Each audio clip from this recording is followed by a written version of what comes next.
So update tayo sa 6HT1. Kaandar na po. So ang pinalitan natin ay injector na 6. Si malagatak. Sobrang lagatak. Fuel knock siya.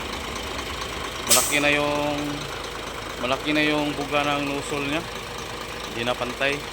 So kahit anong proseso natin na ginawa, in-adjust, cleaning, shimming, ayaw pa rin tumino yung andar. Malagatak pa rin. One click naman siya. At napalitan natin ng suction valve. Yan, suction valve ang napalit natin. So ganito kasing nangyari. Na-diagnose namin nasa injector kay sobrang lagatak yung andar, fuel knock, at mataas na yung resistance ng ng solenoid. So ang ginawa ko, pinalibrate yung injector namin dito lang. Ayaw pa rin tumino. Ilang beses ng binaklas at dinismantle yung injector. Nagawa pa kami ng shimming. Ayan, pinalambot yung mga nag-stack up. Ayaw pa rin. So pagkatapos ng pagkalibrate namin, ayaw pa rin tumino yung makina. So yun, napalitan ng bagong 6 na injector. Ito na siya. At pagkatapos naman pagkabit ng 6 na injector, brand new, naging matino na yung andar, pino na, wala nang lagatak. So ayan, hinayaan namin nag-andar. So yun lang, bigla namang namamatay at minsan low power, minsan naging matino yung RPM, lagpas 30. Patayin mo naman ulit, paandar ulit, low power na naman. So yung injector okay. So ang ginawa ko, tinanggal ko yung suction valve ng kasi na-diagnose ko yung suction valve niya. Pag tinanggal mo ang sakit, tumino yung andar. Pero hanggang 24 lang ang RPM. So may 4HL dito na makina.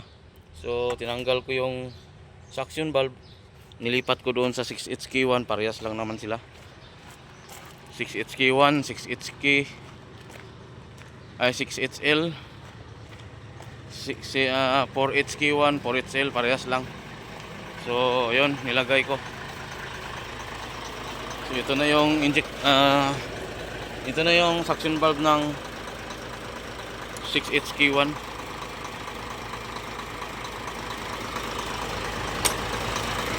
So sa 4HL yan ang nakakabit ngayon. So parehas lang sila.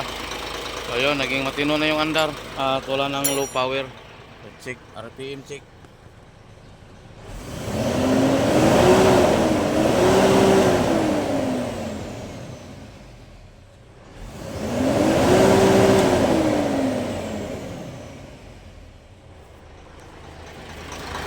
Ayun, di ba? Okay na. So good job mga kaibi.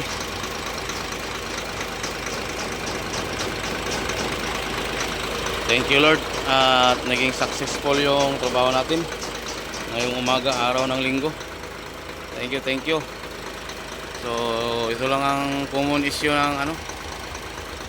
ng 6HK1, 4HL, 4HK1. So ito ay hindi naman nai-scan, walang OBD port, wala tayong panlaban dito. So parang nakalagay sa hula-hula, pero at least sure naman yung nahulaan natin na trouble. Kasi na manual troubleshoot natin, nasa suction valve talaga. Yung problema niya, ayaw tumino yung RPM, biglaan lang tumino. Minsan bumaba yung RPM hanggang 10, 24 na naman, balik na naman sa 10. So yun, tinanggal namin yung sakit para ma-troubleshoot. Pinaandar, umandar pa rin siya, RPM pa rin.